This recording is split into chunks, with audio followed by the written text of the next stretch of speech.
Right now, we're going to delay Alzheimer's and other chronic illnesses just by making some simple changes. Please welcome one of the authors of this book, Happy to 102, The Best Kept Secrets to a Long and Happy Life. Welcome, Lily Sarafan. Hi, Lily. Hi. How are you? Welcome to the show.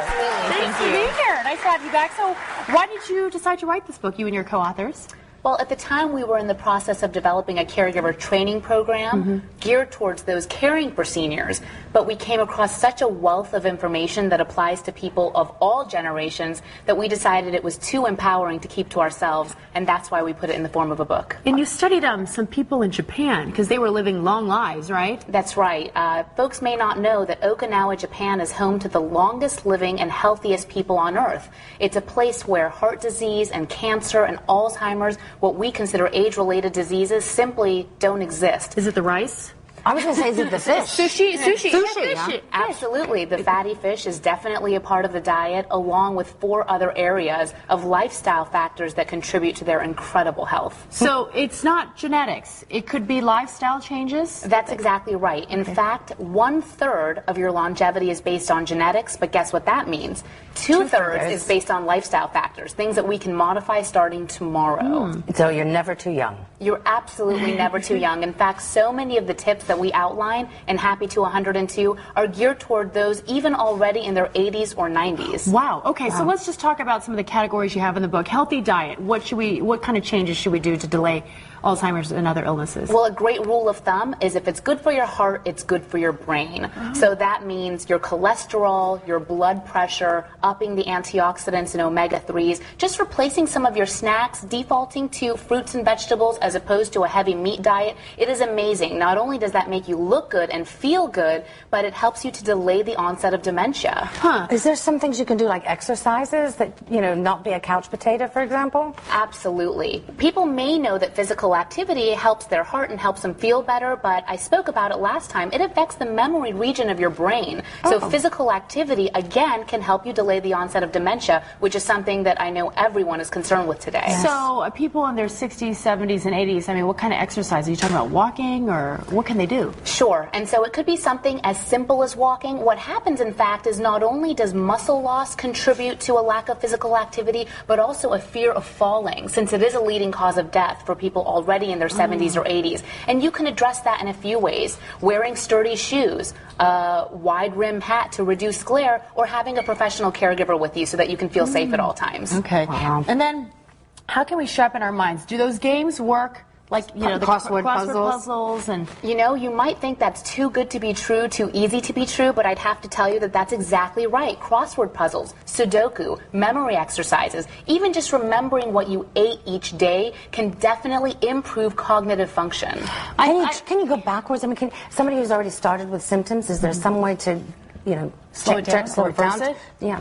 Now, this is something that, I have an uncle suffering from Alzheimer's. I'm sure it's of interest for a lot of people. Here's the great news. For those early stage Alzheimer's folks, yes, you can slow down the progression of the disease with the lifestyle factors that we outline in our book. I saw one tip that was so interesting. You said memorize a new word every single day. That's right. We should do that. We don't have Alzheimer's. We should get the dictionary out. Yeah. Yes. In fact, it's something that you should start as young as possible. And if you can't think of the word yourself, there are all those great Word of the Day programs online. You can have it emailed right into your inbox. Okay. Wow. What about doing some social activities? Does that help with brain function? It really does. And it's something that folks who are a little bit younger don't worry about as much because we tend to be more social, but in their 80s or 90s, social isolation is so common.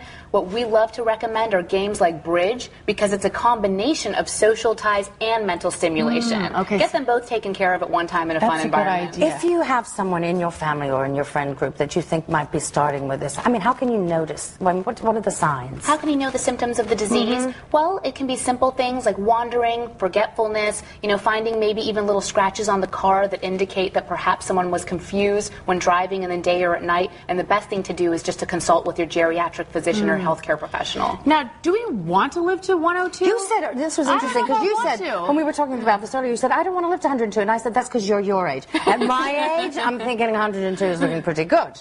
I think it's a major misconception that at some point in life, people become tired of living. And this is something that I'm going to put out there.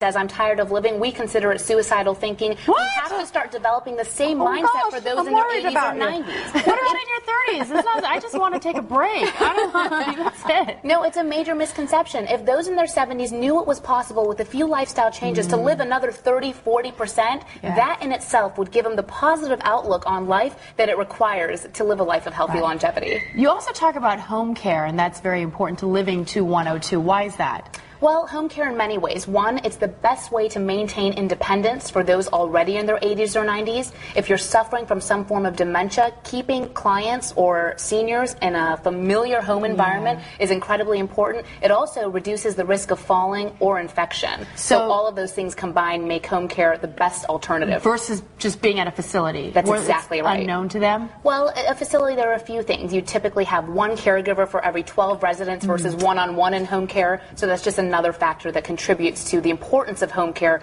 as our senior care solution. And the expense of it, I'm sure. Oh, yeah. It's more expensive. Yeah. I have one more tip that I want to talk about. It was the 80% rule. That's something I could apply. What's that rule? That's exactly right. Eating, right? The 80% rule comes from Okinawa, Japan, and it has to do with eating. It has to do with eating until you're 80% full. And it's such a simple rule of thumb, but it's so important because what we tend to do if we overeat is we over-metabolize our system, sort of like a car. We just run it down. So to stay fit and healthy and keep your blood pressure and cholesterol in check, it's important to follow that 80% rule. To stop eating when you're still a little bit hungry. Just a little bit hungry. Because remember, it takes the brain about 20 minutes to register how full you are. Oh, I could probably drop 10 pounds doing that. Before your wedding. Yeah, before my wedding. I'll need that. Lily Serafan, the book is Happy to 102. Thank you so much. She's got more tips on her website and more information. So thank you so much. Thank you.